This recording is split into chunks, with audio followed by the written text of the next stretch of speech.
Bill Etheridge. Thank you, and thank you, Mr. Verhofstadt, for a very concise and detailed report there. Some things came to my attention. I think the first thing to say is, leading on from Madam Chairman's starting, where she's had representations from people in the UK, and then Mr. Corbett talking there about, and quite accurately quoting statistics and figures from latest opinion polls, etc., which will give the impression, and I understand why, that there is a significant sea change of opinion in the United Kingdom. But I will simply point out, as a point of fact, that prior to the referendum, these kind of statements and quotes of figures and opinion polls were also put out there. And during the referendum process, we know what happened and how things changed. And I think that actually what has been very unhelpful to all sides in this process is that there have been representations from people within the UK out to the EU and to national governments within the EU. For example, the French government is having conversations with Mr. Grieve, who's a huge supporter of the EU. These kind of informations that they pass on, I don't think accurately represent everything, and maybe hearing information from everyone would be more helpful. I can assure you I don't want to see another referendum, not because I think the side I support would lose, but it would be catastrophic. It would be an awful, awful state of affairs in the UK, where democracy was seen not to have been honoured the first time round. And talking of catastrophes, Mr. Verhofstadt said that WTO rules, Brexit, would be catastrophic for the UK, and very fairly, I think, he also pointed out the difficulties for the EU.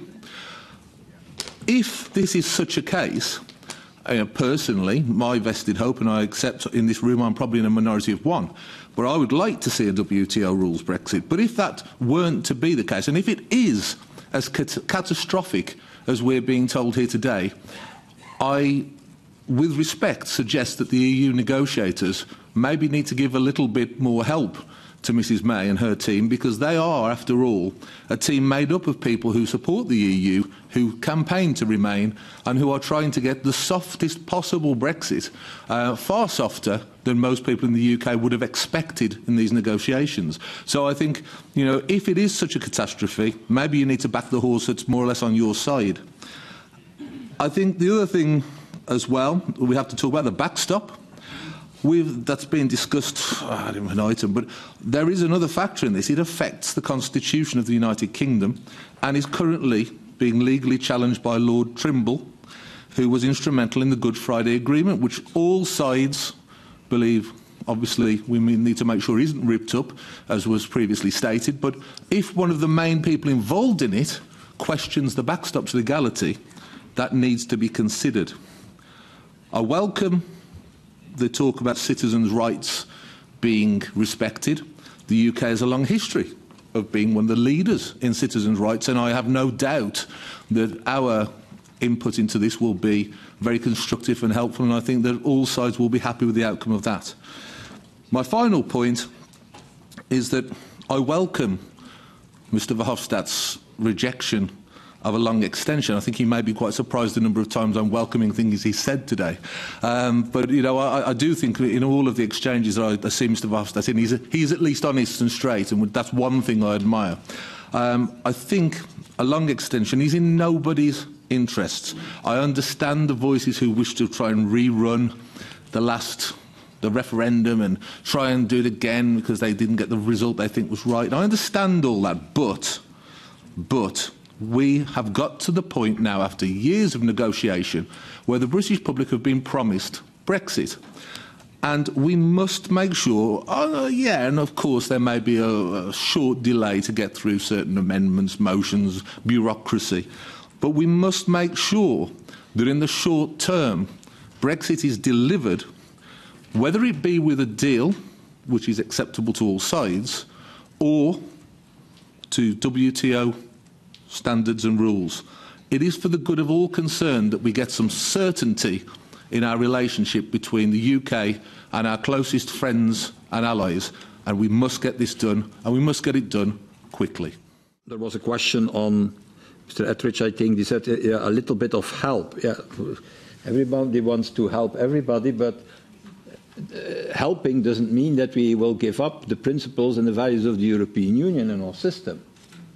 That is the red line for us. We have only one red line, if I can say, not the many red lines of the other side. We have only one red line. That is, we will not undo, for the sake of Brexit, the union system, the single market, the four freedoms, and the whole way of working that is linked to that, to the Union and the European Union. That is what we will not do. So we can give, when we talk about the backstop is necessary to avoid the border between Northern Ireland and the Irish Republic, and it's also necessary to safeguard the coherence of the single market, and that we will not undo. So that has been from day one our position, and that will not change. You cannot ask from the European Union to say, change your single market, change your basic principles, change your values, because we go out. It's not the European Union who is leaving Britain. Eh? It's Britain who is leaving the European Union. So that is when you're talking about a little bit of help. I want to be precise on this. Again, Bill Etheridge. Yeah, it's just a quick one. Mr. Verhofstadt was just, I was rapt. I was looking forward to the next part of your oratory of how the European Parliament was going to act, because, as Mr. Corbett's just said, we get past a certain point, and you've confirmed we have to have elections, or you said there was another scenario where the European Parliament has to act. Now, this is a really interesting thing, because obviously I'd like to see us out at the end of March, but it looks highly unlikely, if not totally improbable. So things drag on. Where are we going with that? Are we seriously saying that there would be an election in the United Kingdom for people who might be in place for 5 weeks for all those hundreds of millions of pounds it would cost? Or, and you, not asking for but no.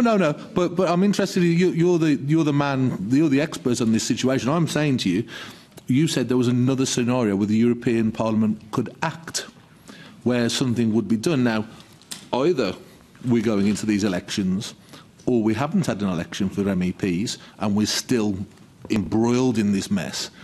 What is the other alternative? How does this work? Are we talking about appointing people? And how does it happen? How does it happen that when we come to a final withdrawal agreement, assuming that you're managed to get one, how is it signed off? No, I was only saying, I'll be very clear, that normally you have to organise your elections. If you don't do, for whatever reason, if you don't do, and we have our elections in the 27, these people elected in the 27 can constitute a parliament that can act, that can be... So a deal could be signed off without British MEPs? Yeah, you cannot... not one member state, by not organising elections, cannot undo the whole system of European democracy and of European Parliament. You can, Britain will be, I don't know, convicted before a court, I presume, in Britain and so on. But it will not block the European Parliament to act, because otherwise, whatever country, big or small, can block European democracy and European decision-making by not organising its election. That's not possible. So it's conceivable the final document, the final withdrawal agreement, could conceivably be done and signed off, because it has to be passed in a vote here, without British MEPs actually voting on it. That's the question I'm asking. Yeah, but that's yours. That I don't know. That will be the decision in Britain, not the decision here. Sorry, Mayor. Could be that, yeah. Madam McGuinness.